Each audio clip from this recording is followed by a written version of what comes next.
Kita mulai. Bismillahirrahmanirrahim. Assalamualaikum warahmatullahi wabarakatuh. Alhamdulillah wassalatu wassalamu ala Rasulillah wa ala alihi wa sahbihi wa mawalah wa la hawla wa la quwata illa billahi wa ba'du. Kita lanjutkan kembali kajian kita, masih membahas tafsir singkat dari Juz Amma, dan kita sudah masuk pada surah Al-Mutaffifin ayat ke-7 dan seterusnya. A'udzubillahi minasyaitonirrajim. Bismillahirrahmanirrahim.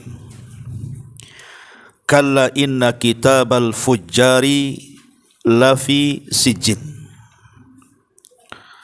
wa ma adraka mas sijjin kitabum marqum wailun yawma idzin lil mukadzibin alladzina yukadzibuna biyaumiddin wa ma yukadzibu bihi illa kullu mu'tadin athim.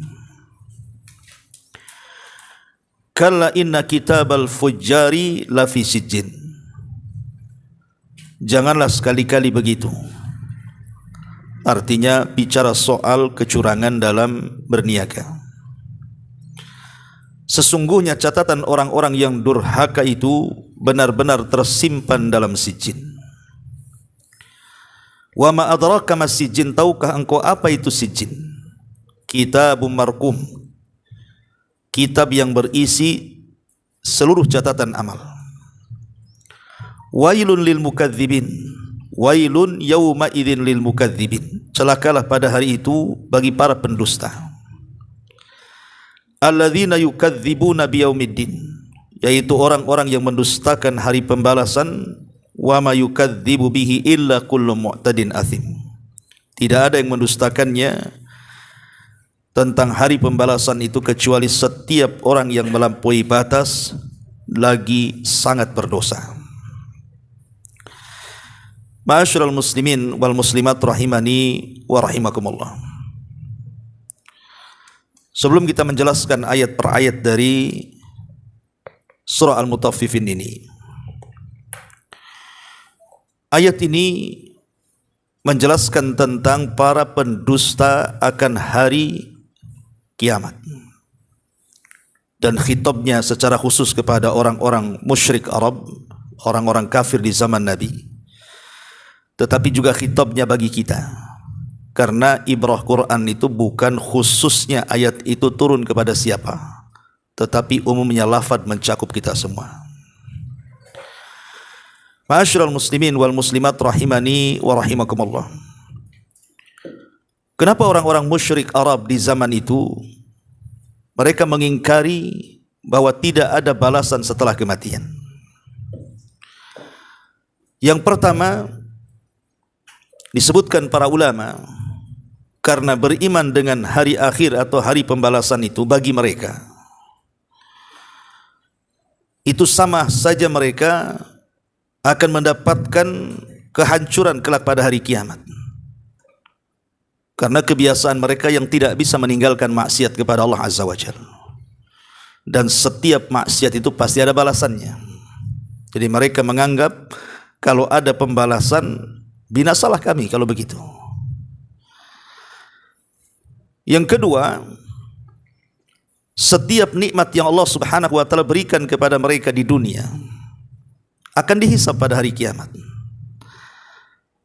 Baik itu berupa harta, baik itu berupa umur, waktu, dan begitu seterusnya. Dan itu mereka tidak mau seperti itu. Jadi mereka ingin hidup senang-senang tanpa ada hisab. Makanya dengan sebab itu mereka tidak mau beriman dengan hari akhir. Kemudian yang ketiga, karena kalau ada balasan pada hari kiamat itu sama dengan membuka aib mereka. Karena sebagian mereka orang-orang jahiliyah itu, mereka orang-orang zalim, suka menindas orang-orang yang lemah, suka mencuri, mengambil hak orang lain. Sementara pada hari kiamat semua catatan amal kita akan ditampakkan di hadapan manusia, dan itu akan mempermalukan diri mereka. Lah, tiga sebab inilah kenapa kemudian orang-orang jahiliyah itu orang-orang musyrik ataupun orang-orang kafir di zaman itu mengingkari tidak adanya hari akhir ataupun hari pembalasan. Makanya Allah Subhanahu wa taala singgung di sini.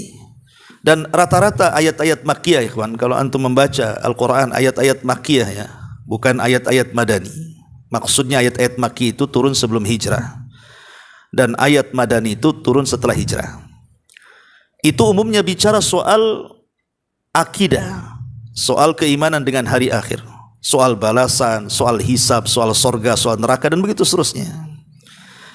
Karena memang periode Mekah itu Nabi SAW dihadapkan dengan orang-orang kafir musyrik yang mereka mengingkari adanya hari kebangkitan. Makanya ayat-ayat yang turun itu kebanyakan seputar itu. Kalau antum mengikuti tafsir Al-Quran dari mulai awal surat sampai kul a'udzu birabbin nas sampai sekarang surah Al-Mutaffifin, umumnya juz amma itu makkiyah. Karena banyak bercerita tentang akidah masalahnya, tentang keimanan kita dengan hari akhir. Ma'asyiral muslimin wal muslimat rahimani wa rahimakumullah. Tentu dalam Islam ada dampak yang akan diberikan kepada orang-orang yang mengingkari atau mendustakan hari akhir itu. Apa saja dampak buruknya? Pertama, orang yang mendustakan tentang adanya hari akhir itu adalah sababun lil adzabil alim wal bu'du an rabbil alamin. Sebab dia akan mendapatkan azab yang pedih dan jauhnya dia dari Rabb semesta alam. Disebutkan dalam sebuah hadis, Nabi SAW mengatakan, "Thalathatun la yukallimuhumullahu yaumal qiyamah wa la yanzuru ilaihim wa la yuzakkihim wa lahum adzabun alim." Ada 3 kelompok, kata Rasul, kelak pada hari kiamat tidak akan diajak bicara oleh Allah, tidak akan dilihat oleh Allah, tidak akan dibersihkan dosa-dosanya oleh Allah, bahkan bagi mereka azab yang sangat pedih. Dan Rasul mengucapkan seperti ini 3 kali, sampai Abu Dzar Al-Ghifari radhiyallahu anhu mengatakan, khabu wa khasaru, sungguh rugi orang itu wahai Rasul. Siapa mereka? Maka Nabi SAW mengatakan, al-musbil, pertama orang yang isbal, orang yang melembrehkan pakaiannya di bawah mata kaki bagi laki-laki. Kemudian al-manan, orang yang mengungkit-ngungkit pemberian. Kemudian al-munafiq sil'atahu bil halifil kadhib, orang-orang yang kemudian berani bersumpah dusta untuk melariskan dagangannya. Maka di sini ada kalimat al-kadhib, dusta untuk melariskan dagangannya. Artinya orang yang kemudian menipu orang untuk melariskan dagangannya, hakikatnya dia tidak yakin dengan kehidupan setelah kematian. Bahwa dengan berdusta itu sebenarnya ada balasan, tapi dia tidak takut dengan balasan itu, atau boleh jadi mengingkari soal balasan itu. Ini yang pertama. Kemudian yang kedua, al-kadhibu sababun lidukhulin nar, bahwa dusta ataupun mengingkari adanya hari akhir itu adalah sebab Allah akan memasukkan dia ke dalam neraka. Kata Nabi SAW, ahlul jannati thalathatun, penduduk sorga itu ada 3 kelompok. Kemudian Nabi SAW mengatakan, begitu juga ahlun nar, juga ada 3 kelompok. Ketika Nabi SAW menyebutkan ahlun nar, salah satunya Rasul mengatakan al-kadhibu, dia berdusta atau mendustakan hari akhir. Ini juga menunjukkan bahwa orang yang mendustakan hari akhir itu sebab dia akan dimasukkan ke dalam neraka. Kemudian yang ketiga disebutkan para ulama, al-kadhibu sababun li hirmani sahibihi an yadkhulal jannah ma'a dakhilin, bahwa dusta itu sebab haramnya dia akan masuk ke dalam sorga bersama orang-orang yang masuk ke dalam sorga. Kata Nabi SAW, thalathatun la yadkhulunal jannah, 3 manusia tidak akan masuk ke dalam surga. Kemudian Rasul mengatakan, asy-syaikhuz zani, orang tua yang berzina, wal imamul kadzdzab, dan imam yang berdusta, wal ail al marhum, orang miskin kemudian dia sombong. Di sini ada kalimat al imamul kadzdzab, ada kalimat kadzdzab, pendusta di sini. Dan dusta di sini ya umum, mendustakan apa saja. Hakikatnya orang-orang yang melakukan dusta ataupun melakukan kezaliman dengan cara berdusta, dia tidak yakin bahwa dustanya itu akan ada balasan di akhirat.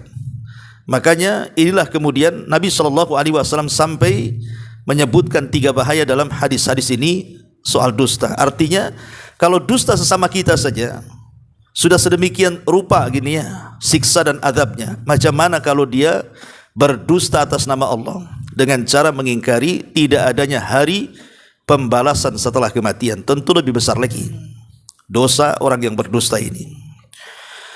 Taib, masyarul muslimin yang dimuliakan Allah Azza wa Jalla. Baik, kita akan masuk kepada ayat yang kita baca di sini. Di sini Allah Subhanahu wa taala mengatakan, kalla inna kitabal fujjari lafi sijjin. Sesungguhnya Alkitab, kitab di sini ada yang mengartikan arwah. Maksudnya ruh-ruhnya orang-orang kafir. Ruh-ruhnya orang-orang yang kufur kepada Allah Azza wa Jalla ataupun orang-orang fajir, lafi sijjin, berada di sijjin. Kita akan bahas di sini kalimat al-fujur. Apa itu fujur dalam Quran itu? Sebagian para ulama tafsir tentunya ketika memaknai makna fujur ataupun fajir, dikatakan oleh para ulama tafsir di antaranya Al-Imam Al-Munawi rahimahullahu taala. Beliau mengatakan arti fujur adalah al-khuruj an ta'atillah. Dia keluar dari ketaatan kepada Allah Subhanahu wa taala. Maka setiap orang yang keluar dari ketaatan dalam bahasa Arab disebut fajir ataupun fujur. Ada juga yang mengatakan maksudnya fujur adalah al-imbi'atsu fil ma'asi wat tawassu fiha. Orang yang tenggelam dalam kemaksiatan dan dia melebarkan kemaksiatannya kemana-mana. Jadi orang yang banyak sekali macam-macam maksiat dia lakukan, itulah orang fajir namanya. Ada juga yang mengatakan fajir di sini atau fujur adalah mailun anil haqqi ilal batil. Seseorang berpaling dari kebenaran dan memilih kebatilan. Tapi ada juga yang mengatakan fajir ini terkadang diartikan kafir. Kafir dengan fajir itu sama sebenarnya, satu makna. Itulah di antara makna fajir. Lah orang-orang fajir di sini disebutkan di sini kalla inna kitabal fujjar. Sesungguhnya kitab al-fujjar maksudnya arwahnya orang-orang fajir, orang-orang jahat itu, orang ahli maksiat. Lafi sijjin, berada di sijjin. Apa itu sijjin? Disebutkan oleh para ulama ketika bicara soal apa itu sijjin. Jadi sijjin itu adalah tempat yang paling dasar yang ada di perut bumi. Dia di bawah 7 lapis lagi. Kan bumi itu kan ada 7 lapis tuh. Lah sijjin itu masih di bawahnya lagi. Dan itulah arwahnya orang-orang kafir. Pada hari kiamat maka mereka akan disimpan di situ. Sementara arwahnya orang-orang yang beriman akan disimpan di Illiyin, di tempat yang paling tinggi. Adapun Illiyin sendiri tempat yang paling tinggi, yang paling mulia itu yashhaduhul malaika. Malaikat menyaksikannya. Tetapi arwahnya orang-orang kafir yang ada di sijjin itu yashhaduhus syayatin. Yang menyaksikan adalah setan-setan. Karena di situ tempat arwahnya setan. Jadi ada yang mengatakan ruh-ruhnya orang-orang fajir itu mereka akan ditempatkan di tempat-tempat setan di sijjin. Dari sini ada faedah bahwa syayatinul insi wal jin, setan manusia dan jin itu ada alaqah, ada kerjasama. Terkadang di dunia ini antara setan dari kalangan manusia dan setan dari kalangan jin itu ada kerjasama. Contohnya umpamanya dunia perdukunan. Allah Subhanahu wa taala mengatakan dalam surah Jin, wa innahu kana rijalun minal insi ya'udzuna birijalin minal jinni fazaduhum rahaqa. Ada sebagian orang itu dari kalangan manusia, mereka meminta perlindungan kepada sebagian dari kalangan jin. Akhirnya jin-jin itu menambah kekufuran kepada manusia. Jadi ada orang-orang itu yang bekerja sama dengan mereka, seperti kalangan para dukun, bomo dan yang semacamnya, ataupun mengikuti tingkah laku mereka. Dan setiap maksiat itu adalah was-was daripada syaitan. Makanya kenapa kemudian orang-orang yang ahli maksiat, apalagi semua maksiat dilakukannya sampai kepada tingkat fujar, maka ruh-ruh mereka akan dicampur adukkan dengan tempat-tempat syaitan yang ada di si jin. Makanya di sini Allah mengatakan, kalla inna kitabal fujari lafi sijin. Ingatlah sesungguhnya ruh-ruhnya orang fajir, orang jahat itu akan diletakkan di sijin. Atau boleh jadi yang dimaksud kitab di sini catatan keburukan, seperti hadis Bara ibn Azib radhiyallahu an. Ketika Nabi SAW menceritakan tentang ruhnya orang yang beriman yang bisa melewati lapisan-lapisan langit, sampai ruhnya orang yang beriman berjumpa dengan Allah Azza wa Jalla. Maka Allah Subhanahu wa taala katakan, kembalikan ruhnya ke dalam jasadnya, tapi angkatlah catatannya ke Illiyin, kata Allah. Tetapi orang-orang kafir, maka mereka jangan lagi berjumpa dengan Allah Azza wa Jalla, pintu-pintu langit saja tidak dibuka. Sampai-sampai dijelaskan di dalam Al-Quran itu, la tufattahu lakum abwabus sama wa la yadkhulunal jannata hatta yalijal jamalu fi samil khiyat. Jadi pintu-pintu langit itu tidak akan dibukakan kepada mereka, dan mereka tidak akan dimasukkan ke dalam surga sampai ada cerita unta masuk ke liang jarum, kata Allah. Lalu dengan ruh itu bagaimana caranya? Allah katakan, lemparkan ruh itu, kemudian letakkan catatannya di sijin. Akhirnya ruh itu dilempar, akhirnya masuk ke dalam jasad yang ada di kuburan, maka dia merasa remek badannya, seolah-olah jatuh dari ketinggian. Adapun catatannya, seluruh lapisan bumi menolaknya. Bumi yang pertama menolaknya, bumi yang kedua menolaknya, sampai ke lapisan yang ketujuh menolaknya. Akhirnya catatan itu disimpan di tempat yang disebut dengan sijin, di bawah 7 lapis bumi lagi. Itulah sijin. Ya. Ma'asyiral muslimin wal muslimat rahimani wa rahimakumullah.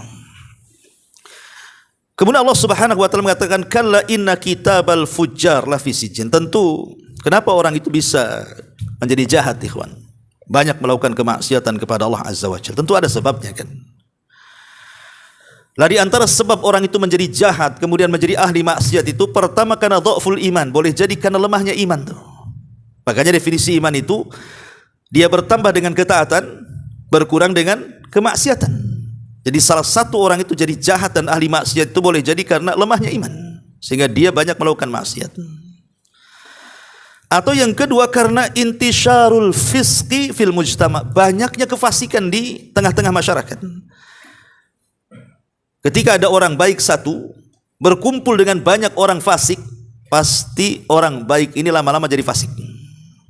Karena namanya teman itu akan menarik kan. Jangan itu saya punya cerita, ada seseorang pegawai di pemerintahan itu. Dia mengatakan, Ustadz, pada awalnya saya masuk ke lembaga itu saya ingin merubah katanya. Tapi setelah saya masuk saya dimusuhi orang satu kantor katanya. Kenapa? Karena tidak ikut prosedur mereka katanya. Akhirnya dalam hati saya ini, keluar hilang pekerjaan, tetap di situ harus ikut dengan gaya mereka yang bermaksiat kepada Allah Azza wa Jalla. Itu satu kantor, gimana satu kampung coba. Ya. Kemudian yang ketiga, terkadang ghiyabu faridatil amri bil ma'ruf wa nahyi 'anil munkar. Hilangnya orang yang mencegah kemungkaran. Boleh jadi mungkin mengajak manusia kepada kebaikan itu mudah ya kan. Tapi kalau mencegah kemungkaran ini agak berat biasanya.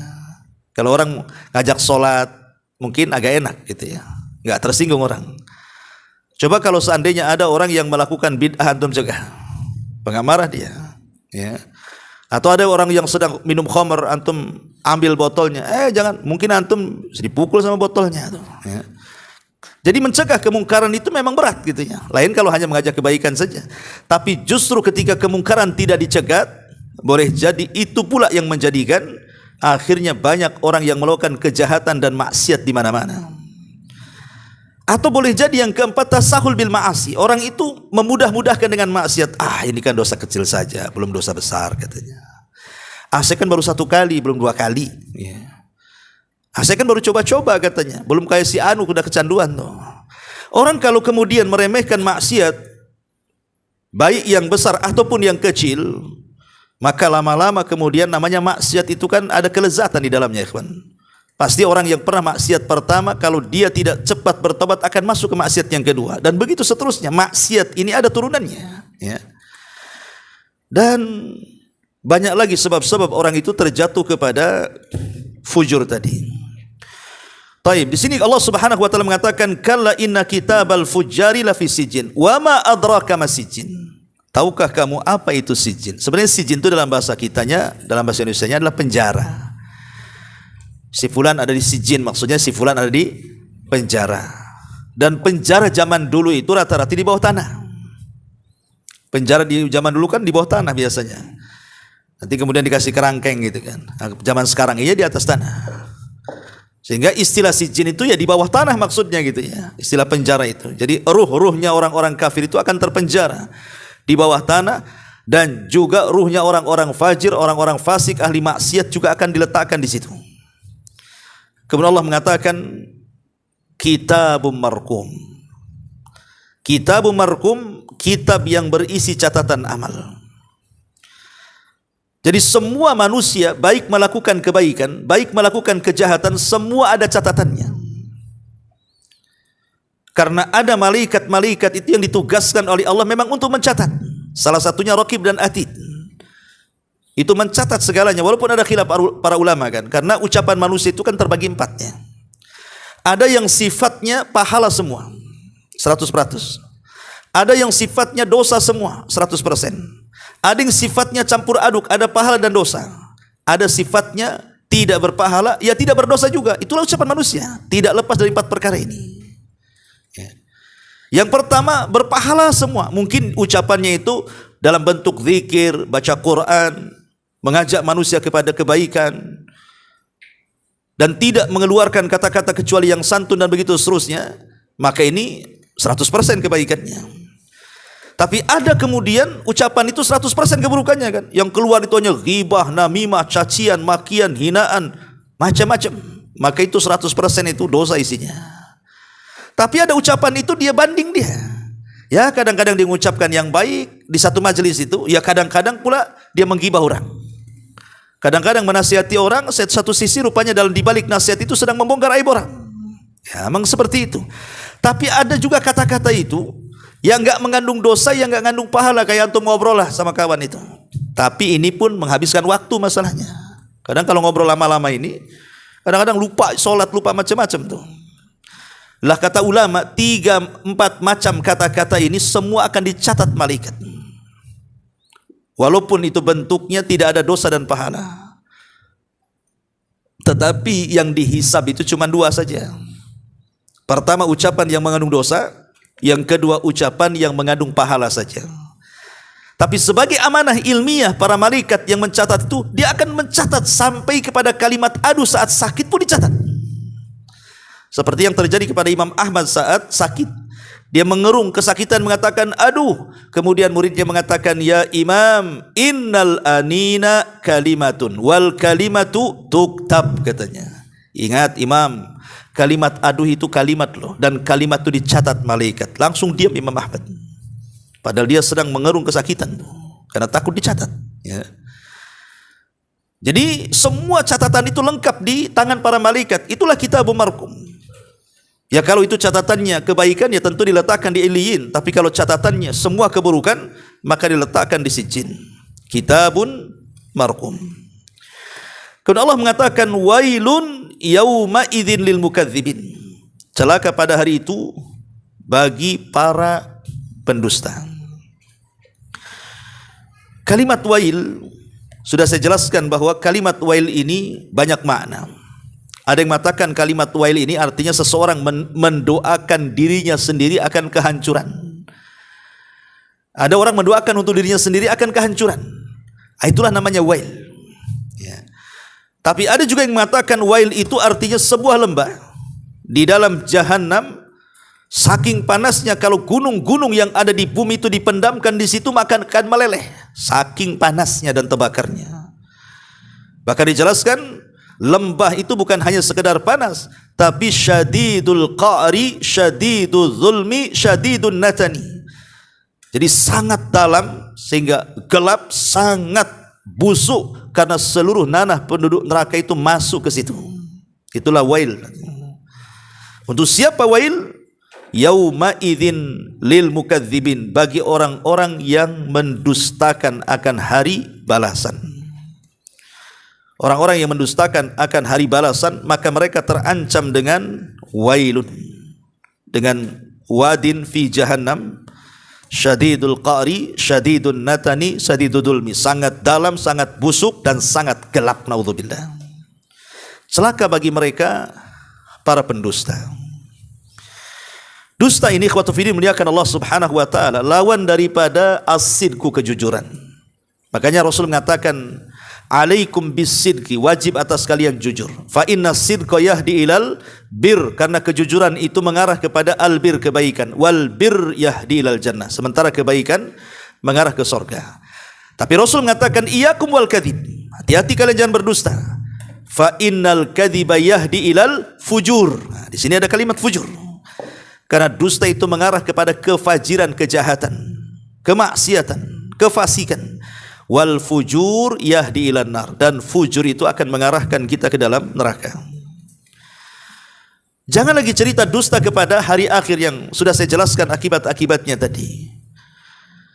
Kalau seandainya seseorang suka berdusta di dunia saja, itu banyak sekali madaratnya.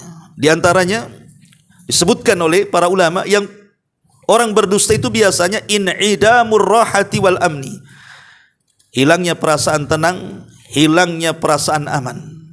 Karena orang berdusta takut ketahuan masalahnya, enggak tenang hidupnya tuh. Kemudian yang kedua, al-kadzibu yumridul qalba, dusta itu bisa membuat penyakit dalam hati. Makanya Allah Subhanahu wa taala ketika menyebutkan akhlaknya orang-orang munafik, yukhadi'una Allah walladzina amanu wa ma yakhda'una illa anfusahum wa ma yash'urun fi qulubihim maradun. Dalam hati orang-orang munafik itu ada penyakit. Karena orang munafik itu ahli dusta, lisannya berbeda dengan hatinya. Kemudian yang ketiga, al-kadzib yungkisur rizqa wa yamhaqul barakah, bisa mengurangi rizki dan menghapus keberkahannya. Sebagaimana Rasul mengatakan, birrul walidaini yazidu fil umri wal kadzibu yungkisur rizqa. Berbuat baik kepada kedua orang tua bisa menambah umur, tetapi dusta itu bisa mengurangi rizki. Walaupun zahirnya bertambah, seperti orang yang curang dalam berniaga itu, zahirnya kan bertambah itu dengan kecurangannya, tetapi dihilangkan berkahnya. Naudzubillah. Kemudian yang keempat, al-kadzibu sababun libtida'il malaikati wa hirmani barakatihim, bahwa dusta itu menyebabkan jauhnya dia dari para malaikat dan hilangnya berkah para malaikat kepada mereka. Sebagaimana hadis yang masyhur, Rasul mengatakan, idza kadzabal abdu taba'adal malaku anhu milan, kata dia, minnatani ma ja'abi, apabila seorang hamba berdusta, maka malaikat akan menjauh darinya 1 mil karena tercium bau busuk dari kedustaannya. Tapi tentu kebusukan ini hanya dicium oleh para malaikat. Kalau setiap orang yang dusta mengeluarkan bau busuk dan kita bisa menciumnya, mungkin kita bau semua, ikhwan. Nah, kita ini juga kadang-kadang berdusta kan begitu. Tapi Allah Subhanahu wa taala menutup aib kita ini dengan cara apa? Tidak ada bau dalam maksiat. Kalau ada bau dalam maksiat itu tidak ada antum mau duduk dengan saya. Begitu juga saya tidak mau duduk juga dengan antum. Ya. Kemudian yang nomor 6, al-kadzibu sababun lihirmani min nikmatil hidayah. Dan yang bahaya, dusta itu bisa menyebabkan orang diharamkan dari nikmat hidayah. Innallaha la yahdi man huwa musrifun kadzab, kata Allah. Allah tidak akan berikan hidayah kepada orang yang melampau lagi pendusta. Dan bahaya kalau tidak dapat hidayah, sementara nikmat yang paling besar itu hidayah. Kemudian al-kadzibus sababun litardi min rahmatillah, bahwa dusta itu menyebabkan diusirnya dia dari rahmat Allah Subhanahu wa taala, sebagaimana disebutkan dalam surah Al-Imran ayat 61. Kemudian juga al-kadzibu yahdi ilal fujur wa sahibuhu muta'awwadu binnar, bahwa dusta itu akan mengantarkan kepada al-fujur, orang jahat, kejahatan, dan pelakunya akan terancam dengan neraka. Ma'asyiral muslimin yang dimuliakan Allah Subhanahu wa taala, ini di dunia ya, bicara soal umumnya dusta. Kalau umumnya dusta saja terancam dengan 8 perkara ini, macam mana orang yang mendustakan hari kebangkitan? Bahwa tidak ada hari kebangkitan, tidak ada hari balasan, tidak ada sorga, tidak ada neraka. Lebih kejam lagi dustanya, dan lebih besar lagi kemudian balasannya.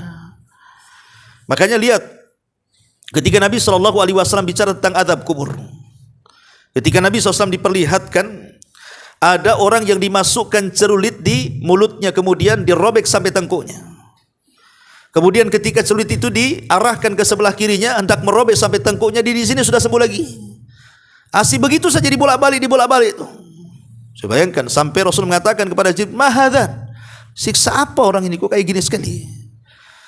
Maka kemudian Jibril alaihi salam atau malaikat yang lain menjelaskan kepada Nabi SAW, orang itu kenapa disiksa seperti itu?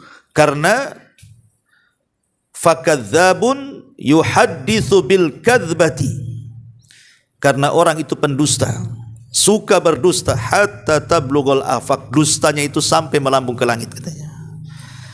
Dusta sampai melambung ke langit itu seperti apa? Kalau di zaman dulu mungkin susah mencontohkan dusta sampai melambung ke langit itu. Artinya dustanya kemana-mana. Ya. Tapi hari ini kita bisa pahami hadis ini dengan sangat mudah, dengan contoh yang sangat mudah sekali. Ketika orang kemudian menulis sesuatu di internet, tulisan hoax umpamanya, dusta, copy paste, itu sudah tersebar kemana-mana tuh. Kalau orang dulu berdusta itu satu desa lama menyebarnya kan, karena dari mulut ke mulut, dari telinga ke telinga. Tapi sekarang tidak perlu dari mulut ke mulut, cukup antum isi pulsa saja itu sudah satu dunia tahu kedustaan antum tuh. Itulah dusta sampai melambung ke langit itu. Ya. Lah kalau dusta-dusta seperti ini, lihat siksaannya luar biasa di dunia, di akhirat, dalam kubur. Macam mana orang yang mendustakan hari kemudian? Makanya Allah mengatakan, wailun yauma idzin lil mukadzibin. Celaka, wail pada hari itu bagi orang-orang para pendusta. Kemudian Allah mengatakan alladzina yukadzibuna biyaumiddin, yaitu orang-orang yang mendustakan hari pembalasan, hari akhir. Dan umumnya yang suka mengingkari hari pembalasan itu kalau dulu ya di zaman Nabi ya orang-orang jahiliyah, orang-orang musyrik Arab kan itu. Kalau zaman sekarang yang mungkin orang-orang ateis, ya. Orang-orang yang tidak percaya dengan Tuhan, Tuhan aja nggak percaya, apalagi hari setelah kematian makin nggak percaya lagi. Tuhannya aja nggak percaya kan gitu. Orang-orang ateis, orang-orang orientalis dan begitu seterusnya, mereka tidak yakin dengan itu. Makanya kemudian Allah mengatakan, wa ma yukadzibu bihi illa kullu mu'tadin athim. Tidak ada yang mendustakan hari kemudian itu kecuali setiap orang yang mu'tad, melampaui batas, athim, orang yang banyak melakukan dosa. Jadi mu'tad itu orang yang melampaui batas, batas syariat, ataupun athim, banyak melakukan dosa. Karena orang banyak melakukan dosa itu takut kalau seandainya dia akan dihisab, makanya diingkari, tidak ada kehidupan setelah kematian itu. Kemudian Allah Subhanahu wa taala memberikan alasan kenapa orang-orang musyrik Arab itu mengingkari, karena idza tutla alaihi ayatuna qala asatirul awwalin. Apabila dibacakan kepada mereka ayat-ayat kami, mereka pun berkata itu dongeng-dongengannya orang terdahulu katanya. Itu dongengannya orang terdahulu. Ya. Ma'asyiral muslimin yang dimuliakan Allah Subhanahu wa taala. Dahulu di zaman Nabi SAW ada orang musyrik. Orang musyrik ini merasa cerdas gitu ya, karena suka ya sudah melanglang buana bahasa kitanya, sudah jauh mainnya ke sana kemari dan selalu mendengar kisah-kisah di beberapa tempat tentang kisah-kisah fiktif. Banyaklah di negeri kita kan ada juga kisah-kisah fiktif, kisah-kisah yang di desa-desa kayak cerita Tangkuban Perahu gitu ya, Maling Kundang atau apa kan, cerita rakyat tuh kan itu belum tentu juga kebenarannya kan itu ya. Bisa ya bisa tidak, namanya cerita rakyat, sanadnya aja nggak jelas kan itu. Lah ada orang-orang di zaman Rasul itu orang musyrik yang suka dengan cerita-cerita rakyat gitu, diambil dari negara-negara luar. Ya. Kemudian dia mengatakan bahwa apa yang dikisahkan Muhammad itu tidak lebih hebat dibandingkan yang aku kisahkan katanya. Kemudian dia bacakan kisah-kisah itu. Makanya turun ayat, "Idza tutsla alaihim ayatuna qalu asatirul awalin." Apabila dibacakan ayat-ayat Al-Qur'an disangkanya itu adalah dongengan-dongengan Muhammad dari umat-umat terdahulu katanya. Karena isinya Quran itu kan tentang kisah-kisah umat dulu kan, kisahnya para nabi, kisahnya kaum para nabi, kisahnya para pendusta nabi. Kebanyakan umat-umat dulu diceritakan dalam Quran. Tetapi ikhwatu fillah muliakan Allah Azza wa Jal, bahwa kisah-kisah dalam Al-Quran itu semua benar, karena yang mengkisahkan bukan nabi. Yang mengkisahkanlah wahyu yang Allah turunkan kepada Nabi SAW. Wa ma yantiqu anil hawa in huwa illa wahyun yuha. Bahwa Nabi SAW tidak pernah mengucapkan dengan hawa nafsunya, yang diucapkan adalah wahyu yang diwahyukan kepadanya. Ya. Ma'asyiral muslimin yang dimuliakan Allah Azza wa Jalla, ini di antara tafsir singkat dari surah Al-Mutaffifin ayat ke-7 sampai ke-10. Wallahu a'lam bishawab. Enggak usah banyak-banyak ya. Sedikit-sedikit aja. Mudah-mudahan ada manfaatnya. Sebelum saya tutup, kalau ada bertanya silahkan kita buat tanya jawab. Silakan ibu-ibu kalau mau bertanya.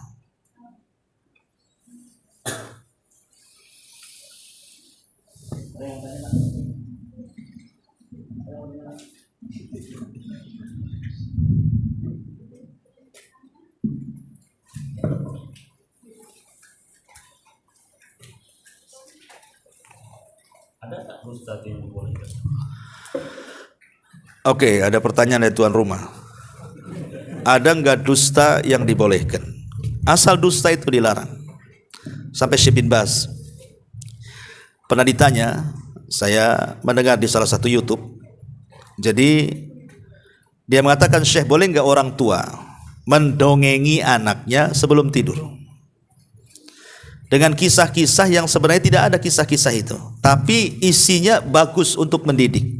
Pokoknya kalau zaman kita ini mungkin kisah kera dan apa itu, kancil dan kera gitu ya, dengan kura-kura apa gitu kan, zaman dulu kan begitu kan. Memang kan di dalamnya kan ada kadang-kadang pelajaran tentang bahaya dusta, bahaya malas, bahaya bakhil, macam-macam lah. Tetapi kan dirangkai seolah-olah sebuah cerita, padahal cerita itu tidak ada. Ya tidak mungkin juga kera ngobrol dengan kancil, kenyataannya kan. Coba dikurung kera sama kancil, ngobrol nggak tuh? Itu kan kisah-kisah fiktif kan. Jadi Syekh ditanya, boleh nggak kita seorang orang tua itu mengkisahkan kisah fiktif kepada anak untuk memberikan pembelajaran? Apa kata Syekh? Dia mengatakan sebaiknya ditinggalkan. Karena banyak kisah-kisah yang lebih baik dibandingkan itu. Kisah para nabi, kisah para sahabat, kisah para ulama. Ngapain kisah-kisah seperti itu? Akhirnya yang di otak anaknya itu ya taunya ya kura-kura saja akhirnya kan. Tidak kenal dia Imam Syafi'i, Imam Ahmad, Imam Abu Hanifah, imam-imam para sahabat, tidak kenal dia. Sampai ada seorang saya bercerita, dia mengajar di satu kelas itu, di anak SMA. Ditanya, siapa di antara kalian yang tahu Abu Bakar? Salah satu santrinya mengatakan, saya. Siapa? Mungkin dia Nabi katanya. Saking jahilnya tidak tahu Abu Bakar. Ya. Lah jadi sebaiknya asal dusta itu tak boleh, walaupun ada kebaikannya. Tetapi apakah semua dusta itu dilarang? Tidak. Ada dusta yang dibolehkan. Satu, dusta yang dibolehkan itu kalau dalam rangka menjaga darah kaum muslimin. Ada orang Islam mau dibunuh sama orang kafir. Ada dua tetangga nih bertengkar, yang satu kafir, yang satu mukmin, bertengkar. Yang kafir ini sudah bawa golok gitu kan, yang mukmin ketakutan, sembunyi di rumah antum. Kemudian dia nyari-nyari ke rumah antum, itu kata antum tidak ada di sini, padahal ada di dapur kan. Itu kan dusta juga. Boleh, karena untuk menjaga darah seorang muslim. Yang kedua, dusta dalam rumah tangga. Tujuannya hanya untuk keharmonisan rumah tangga. Itu boleh berdusta dalam rumah tangga. Jadi intinya dusta untuk kemaslahatan. Karena ada juga dusta yang tersel dari rumah tangga. Contoh umpamanya seorang istri berdusta kepada suami, bang, itu suami tetangga kalau saya dari pasar nengokin saya terus. Kira-kira antum marah nggak sama tetangga itu? Oh, ambil pentungan, kurang ajar dia, ganggu istri saya kan itu. Ah, ini dusta, tak boleh kayak gini. Itu dusta mancing-mancing, itu keributan. Ya. Maksudnya dusta dalam rumah tangga keharmonisan itu ya maksudnya dusta dalam bentuk pujian. Ya, oh kamu itu cantik, padahal paling jelek satu kampung, nggak masalah. Ya. Oh pakaiannya bagus, padahal norak. Gitu. Oh masakannya enak, padahal kecut dan asin macam-macam. Tidak ada masalah kalau itu. Ya, ataupun mungkin antum dipuji istri antum, wah paling putih padahal hitam sendiri di kampung itu, pamannya. Nggak ada masalah kalau hanya untuk keharmonisan keluarga. Ya, itu dusta-dusta yang ataupun dalam bentuk tauriah, terpaksa berdusta, tapi dengan tauriah seperti Ibrahim. Ya.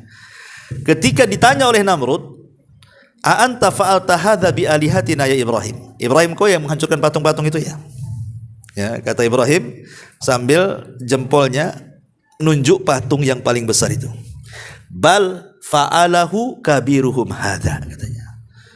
Yang melakukan bukan aku, katanya. Itu patung yang paling besar, toh palunya juga di situ, katanya.